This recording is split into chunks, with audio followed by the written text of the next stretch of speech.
Welcome to the next video series of the chapter permutation and combination. आज हम इस series में एक नया चैप्टर शुरू करने जा रहे हैं, permutations and combinations. मतलब थोड़ा सा जोड़ तोड़ हम बिठाएंगे और कैसे बिठाएंगे वो मैं आपको समझाऊंगी.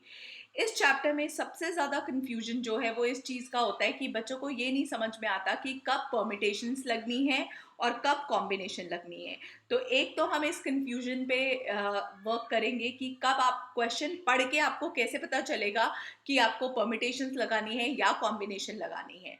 तो सबसे पहले इस चैप्टर का एक बेसिक थ्योरम है जो कि principle of fundamental principle of counting जिसे कहते हैं, उस पे इसका जो आधार है वो इस चीज पे जुड़ा हुआ है.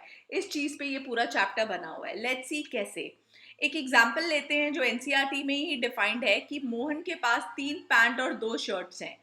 अब मैं चाहती हूँ कि आप ये बताओ कि वो किस तरह से इन 3 शर्ट और 2 पैंट को पेयर कर सकते हैं, मतलब पहन सकते हैं. अब सपोज करिए जो मोहन है उसको 2 कपड़े पहनने हैं, पैंट और शर्ट. तो सपोज करिए पैंट जो है उसके पास कितनी अवेलेबल है, 3. और शर्ट्स कितनी अवेलेबल है, 2.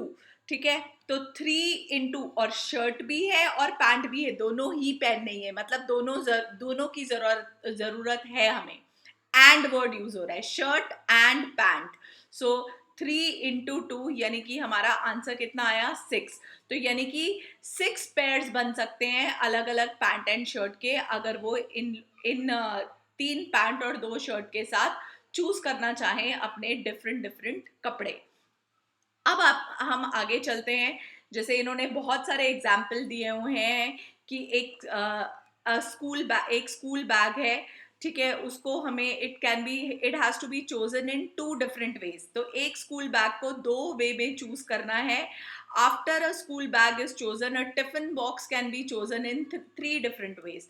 तो पहले स्कूल बैग के लिए हमारे पास 2 ऑप्शन है, टिफिन बॉक्स के लिए हमारे पास 3 ऑप्शन है. तो टोटल कितने पेयर्स हो गए टिफिन और स्कूल बैग के, 6 पेयर्स हो गए. 6 डिफरेंट डिफरेंट वेज हो गई जिसमें आप टिफिन एंड अपना जो स्कूल बैग है वो कैरी कर सकते हैं. तो ऐसे बहुत सारे एग्जाम्पल हैं जो फंडामेंटल प्रिंसिपल पे बेस्ड है. अब मैं इसको थोड़ा सा जनरलाइज कर देती हूँ. इसे फंडामेंटल प्रिंसिपल ऑफ काउंटिंग या मल्टीप्लिकेशन प्रिंसिपल भी कहा जाता है. क्यों मल्टीप्लिकेशन? क्योंकि आपने देखा कि अगर मुझे 2 प्लेसेस फिल करनी थी तो पहली प्लेस के लिए जो भी ऑप्शन था, suppose M option first place के लिए था और एन ऑप्शन सेकंड प्लेस के लिए था, तो मैंने बीच में इनटू किया था. दैट इज व्हाई इसका नाम मल्टीप्लिकेशन प्रिंसिपल भी रखा गया है. तो ये देखिए, ये जनरल स्टेटमेंट हो गई फंडामेंटल प्रिंसिपल ऑफ काउंटिंग की, जो कि क्या है, if an event can occur in m different ways following which another event can occur in n different ways, then the total number of occurrence of event is in the given order m into n. Into मैंने आपको समझा दिया था कि क्यों आया है, क्योंकि हमने एंड यूज किया है. मतलब मुझे पहले वाले के लिए m पॉसिबिलिटीज है एंड दूसरी प्लेस के लिए n पॉसिबिलिटीज है. सिमिलरली सपोज करो 3 प्लेसेस फिल करनी है, तो m and n and p, तो m n p, m into n into p हो जाएगा. और सपोज करिए एंडलेस पॉसिबिलिटीज हैं, यानी कि m into n into p into q into r dot dot dot, जब तक आप चीजों को अरेंज करना चाहते हो. ठीक है, वो सारे डैशेस जितनी बार आप चीजों को अरेंज करना चाहते हो और कितने आपके पास वैलिड ऑप्शन मौजूद हैं उन चीजों को अरेंज करने के लिए. ठीक है, तो ये तो हो गया हमारा logic of fundamental principle of counting, या जिसे हम मल्टीप्लिकेशन प्रिंसिपल भी कहते हैं. अब हम इस प्रिंसिपल के ऊपर फर्स्ट एक्सरसाइज बेस्ड है जो कि मैं आपको इस वीडियो में सिखाने वाली हूँ. Let's talk about the first exercise. Exercise 7.1 question number 1 क्या कहता है, how many 3 digit numbers can be obtained from the digit 1 2 3 4 and 5. अब हमारे पास कौन कौन से डिजिट अवेलेबल है, 1 2 3 4 एंड 5. यानी कि जो नंबर ऑफ डिजिट्स मेरे पास अवेलेबल हैं वो आप काउंट कर सकते हो, 1 2 3 4 5. तो टोटल मेरे पास 5 डिजिट अवेलेबल हैं. अब इसके 2 केसेस हैं. पहला, repetition allowed. What do you mean by the word repetition? Again नाम से ही पता चल रहा है रिपीट होना, ठीक है. तो डिजिट्स कैन रिपीट, और मुझे कितने डिजिट नंबर फॉर्म करना है? 3 डिजिट नंबर. यानी कि मुझे कितने 3 डिजिट नंबर मींस मुझे कितनी प्लेसेस फिल करनी है? 3 प्लेसेस फिल करनी है. अब तीनों प्लेसेस, 3 प्लेसेस मतलब देयर कैन बी 3 डैशेस. अब फर्स्ट प्लेस पे रेपिटेशन उसने बोला अलाउड है. अगर रेपिटेशन अलाउड है यानी कि पहली प्लेस पे तो इन पांचों में से कोई भी नंबर आ सकता है. अब रेपिटेशन अलाउड मींस दूसरी प्लेस पे भी कोई भी नंबर आ सकता है, क्योंकि उसने बोल दिया कि डिजिट्स कैन रिपीट, मतलब वो सेम हो सकते हैं. और तीसरी प्लेस के लिए भी 5 हो गया, यानी कि मेरा आंसर क्या आ गया? 5 to the power 3, जिसको आप सॉल्व करके 5 5 25, 25 5 125 भी लिख सकते हो. लेकिन अगर हम केस नंबर 2 लेते हैं, जिसमें उसने बोला repetition is not allowed. Repetition not allowed. Again हमें डिजिट्स कितने फॉर्म करने हैं? 3 डिजिट नंबर्स ही फॉर्म करने हैं. यानी कि कितने प्लेसेस फिल करनी है? 3. इनटू का साइन क्यों आया? क्योंकि मुझे पहली प्लेस पे भी चाहिए, एंड दूसरी प्लेस के लिए भी ऑप्शन चाहिए, एंड तीसरी प्लेस भी फिल करनी है. तो एंड वर्ड यूज हो रहा है तो इनटू आ रहा है. अब हम बात करते हैं रेपिटेशन इज नॉट अलाउड का क्या डिफरेंस हुआ, क्या सिग्निफिकेंस हुआ. पहली प्लेस पे 5 डिजिट में से कोई भी डिजिट आ गया. अब मैंने अगर आपको बोला रेपिटेशन नॉट अलाउड मींस जो डिजिट एक यहां पे आ गया, कोई भी एक डिजिट 1 2 3 4 5 में से कोई भी एक डिजिट जो यहाँ आ गया वो यहाँ नहीं आ सकता. यानी कि इस प्लेस के लिए मेरे पास कितने ऑप्शंस बचे? सिर्फ और सिर्फ 4, क्योंकि 5 में से एक मैं ऑलरेडी यूज कर चुकी हूँ. अगला ऑप्शन, अब मेरे पास 2 ऑलरेडी यूज हो चुके हैं 5 में से, यानी कि मेरे पास नेक्स्ट ऑप्शन कितना बचा? 3, right. So 5 4 are 20 and 20 into 3, यानी कि मेरे पास आंसर कितना आया? 3 2 are 6, यानी कि 60 जो है वो 3 डिजिट नंबर बन सकते हैं जिसमें डिजिट्स रिपीट नहीं होंगे. और यहाँ पे 125 डिजिट्स बन सकते हैं जिसमें रेपिटेशन अलाउड होगी. रेपिटेशन अलाउड मीन सारा जो डिजिट्स हैं वो सेम भी हो सकते हैं, यानी कि 1 1 1 can also be a number. So I hope I am very clear on these words, repetition allowed and repetition not allowed. अब सपोज करो कि क्वेश्चन में कुछ मेंशन ही नहीं है कि रेपिटेशन अलाउ हो रहा है या नहीं हो रहा, तो आपको कैसे पता चलेगा? तो आपको ये जो इंपॉर्टेंट पॉइंट है वो याद रखना है कि if nothing is mentioned in the question,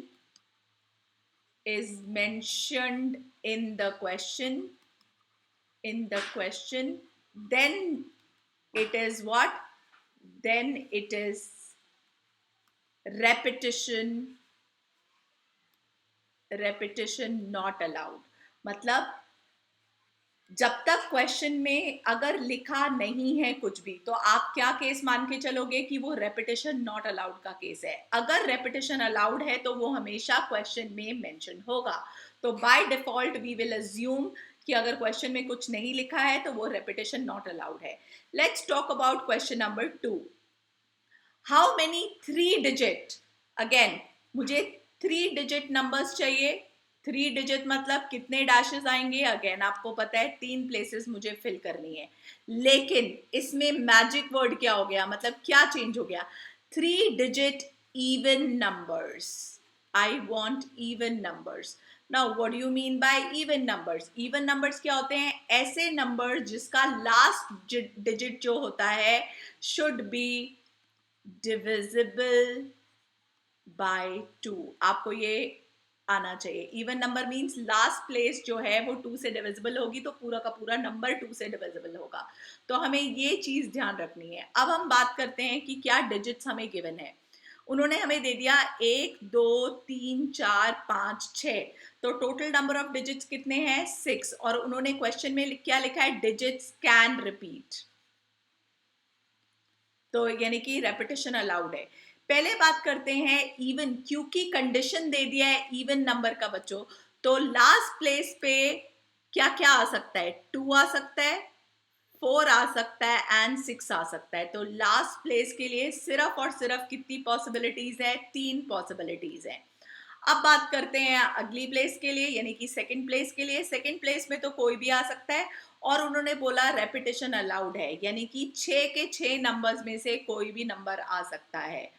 आगे फिर क्योंकि रेपिटेशन अलाउड है तो अगेन 6, यानी कि 6 6 जा 36, 36 इंटू 3, सो 6 3 जा 18, 1 3 3 जा 9 प्लस 1 10। सो यानी कि टोटल नंबर ऑफ डिजिट्स हमारे पास कितने आ गए? वो आ गए हमारे पास 108। नाउ सपोज अगर मैं ये केस ले लूं और मैं आपको बोलूं सेम क्वेश्चन करिए लेकिन मैंने चेंज कर दिया, इसीलिए आप क्वेश्चन बहुत ध्यान से पढ़िएगा। मैंने ये कुछ मेंशन नहीं किया, only using this digit mention किया, and I did not mention this if can repeat वाली line. So obviously can repeat वाली line क्योंकि नहीं mention है, यानी कि digits repeat कर digits cannot repeat, right? तो लास्ट प्लेस पे क्योंकि 2 का डिविजिबल चाहिए तो लास्ट प्लेस पे तो 3 ऑप्शंस हैं। कौन कौन से? 2 भी आ सकता है, 4 भी आ सकता है और 6 भी आ सकता है इन 6 डिजिट में से। अब मैंने आपको बोला रेपिटेशन नॉट अलाउड, मतलब कुछ भी लिखा नहीं है तो मान के चलेंगे नॉट अलाउड, यानी कि 6 में से एक प्लेस फिल हो गई, कितनी बची? 5। उसके बाद अगेन एक प्लेस और फिल हो गई तो कितनी बची? 4। सो यानी कि 5 4 जा 20 एंड 20 इंटू 3, सो 3 2 जा 6, यानी कि इस केस में आंसर क्या आएगा? अगर रेपिटेशन नॉट अलाउड होगी या कुछ भी नहीं लिखा होगा तो आंसर आएगा 60। Okay, so this is question number 2 for you. Let's start with the third question. Third question को कैसे करना है? How many 4 letter code? 4 letter code means again कितनी places हमें fill करनी है? 4। 4 letter code can be formed using 10 letters of English alphabet if no letter can repeat. हमें 10 letters use कर, मतलब कोई भी 10 लेटर हम यूज कर सकते हैं, यानी कि पहली प्लेस के लिए कितने ऑप्शंस हैं? 10 ऑप्शंस। उसके बाद no digit, no letter can repeat, उन्होंने मेंशन कर दिया कि कोई भी लेटर रिपीट नहीं हो सकता, यानी कि फिर कितने बचे? 9, उसके बाद 8, उसके बाद 7। सो आंसर कितना आ गया? आप इसे मल्टीप्लाई कर दीजिए, आंसर आ गया 5040। और अगर मैंने लिखा होता कि रेपिटेशन अलाउड है तो क्या होता? तो 10 इंटू 10 इंटू 10 इंटू 10 आंसर आ जाता। अगर केस होता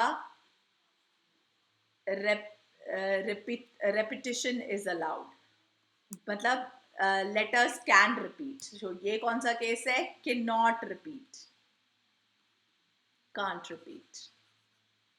So क्वेश्चन में please do not be in hurry, जल्दी जल्दी में क्वेश्चन मत सॉल्व करिएगा। अगर टीचर ने एक वर्ड चेंज कर दिया तो पूरा का पूरा आंसर चेंज हो जाएगा और आपको ये लगेगा कि अरे ये तो एनसीईआरटी का क्वेश्चन है और आंसर तो यही आएगा। So don't do that, okay, don't do that mistake. Let's talk about question number 4. How many 5 digit telephone number can be constructed? 5 digit यानी कि कितनी places? 1 2 3 4 and 5. 5 digit telephone number can be constructed if each number has to start with 67. मतलब number 67 से start होना जरूरी है। कोई particular area का होगा तो इसलिए उसने बोल दिया कि 67 से स्टार्ट होना जरूरी है। And no digit appears more than once. तो पहले देखते हैं 0 to 9।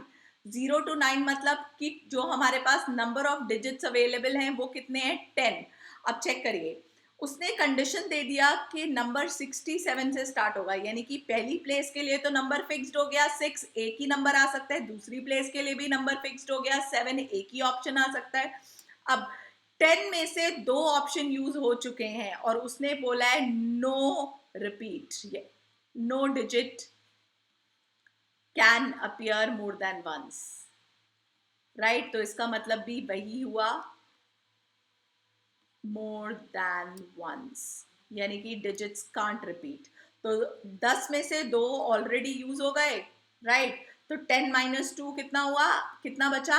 8, राइट? तो इस प्लेस के लिए कोई भी 8 पॉसिबिलिटी, कोई 8 डिजिट में से कोई भी एक इधर आ जाएगा, अगले प्लेस के लिए 7, उसके अगले प्लेस के लिए 6, यानी कि हमारा आंसर क्या आ गया 1 इंटू 1 इंटू 8 इंटू 7 इंटू 6, यानी कि answer is 336. That is your question number 4 का आंसर.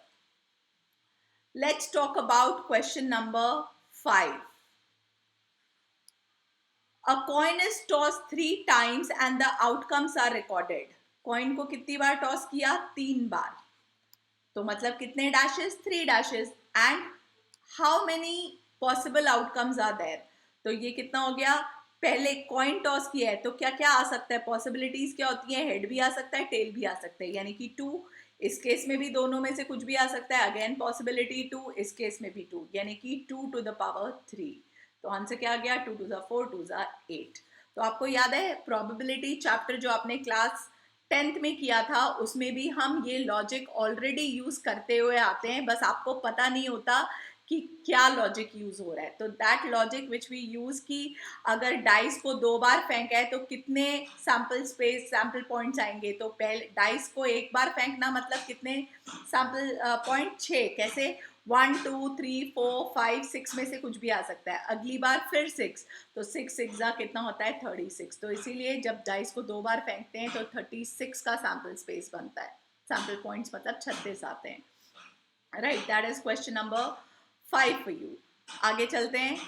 क्वेश्चन नंबर 6 क्या है, given 5 flags of different colours, हमारे पास 5 अलग कलर के फ्लैग्स हैं.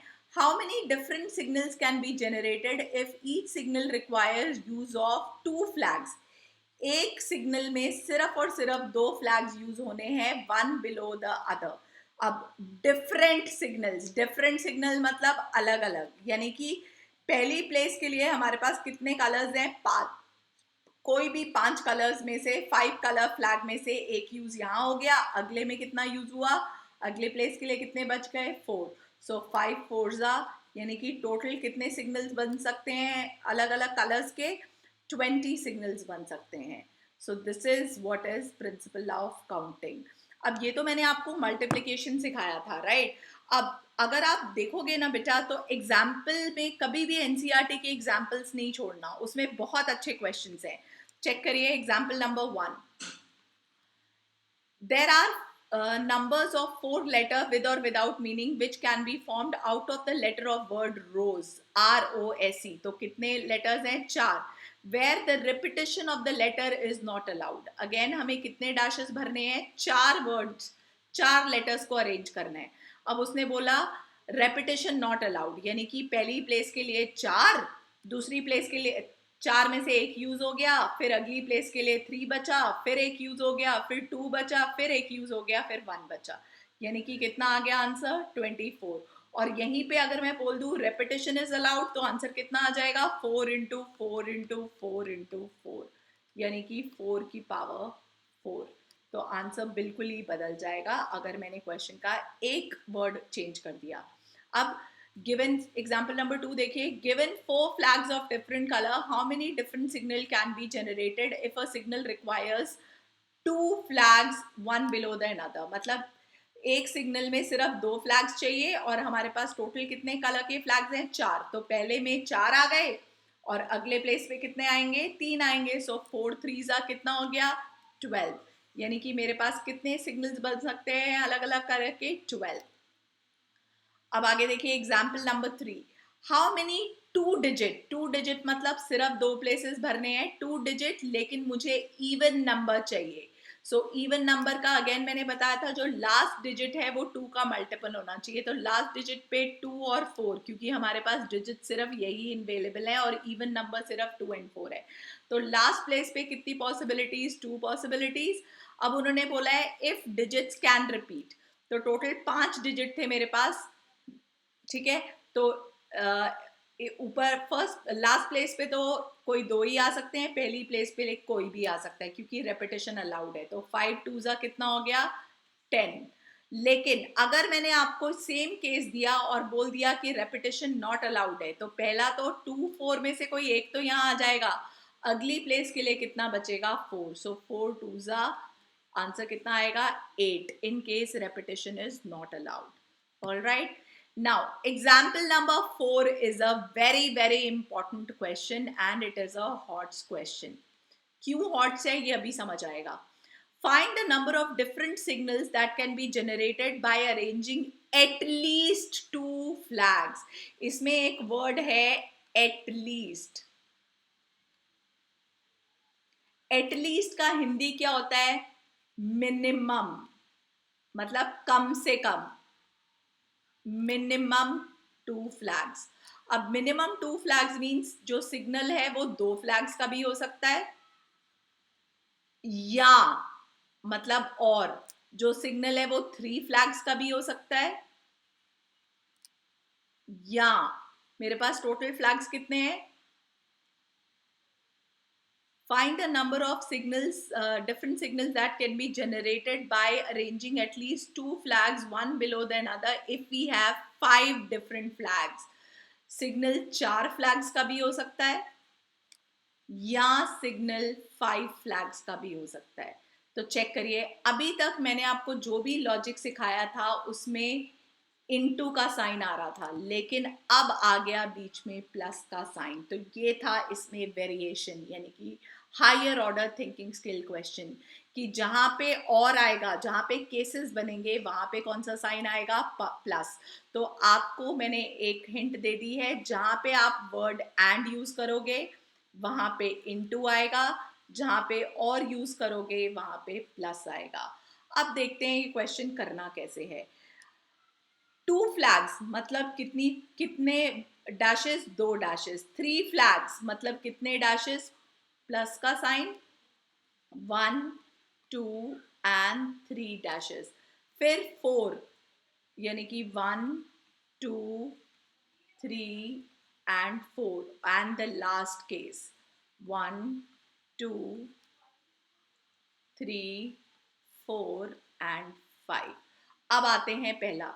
मेरे पास 5 कलर्स हैं अवेलेबल, तो अगर मुझे 2 कलर, सिर्फ 2 फ्लैग का सिग्नल बनाना है तो कितना बनेगा? पहले प्लेस के लिए 5 पॉसिबिलिटीज, 5 में से फिर एक यूज हो गया, अगली प्लेस के लिए कितनी पॉसिबिलिटीज बची? 4. उसके बाद अगर मुझे 3 यूज करने हैं तो 5 4 और 3. उसके बाद अगर 4 फ्लैग्स का सिग्नल है तो 5 4 3 एंड 2. एंड लास्ट अगर मुझे पांचों के पांचों फ्लैग्स यूज करने हैं तो 5 4 3 2 एंड 1. तो अब आप चेक करो, 5 4s are 20 plus 5 4s are 20, 20 into 3 कितना हो गया? 60 plus 5 4s are 20, 20 into 3 60, 60 into 2 120 plus 120. यानी कि मेरे पास टोटल आंसर कितना आएगा वो आप ऐड करके देख सकते हो. Total answer will be 360. 20 plus 60 plus 120 plus 120. So I hope I am clear. That is why जब भी आप क्लास 11th मैथ्स की प्रैक्टिस करोगे आप सारे एग्जाम्पल जरूर प्रैक्टिस करोगे, अदरवाइज हो सकता है कि आपके क्वेश्चन पेपर में एग्जाम्पल ही आ जाए. So don't miss out on any example. That is why this example was very important. That is why I did it. Okay. So see you in the next video where we will learn कि permutation आखिर होता क्या है और कैसे use करते हैं permutations. See you all in the next video. Stay tuned.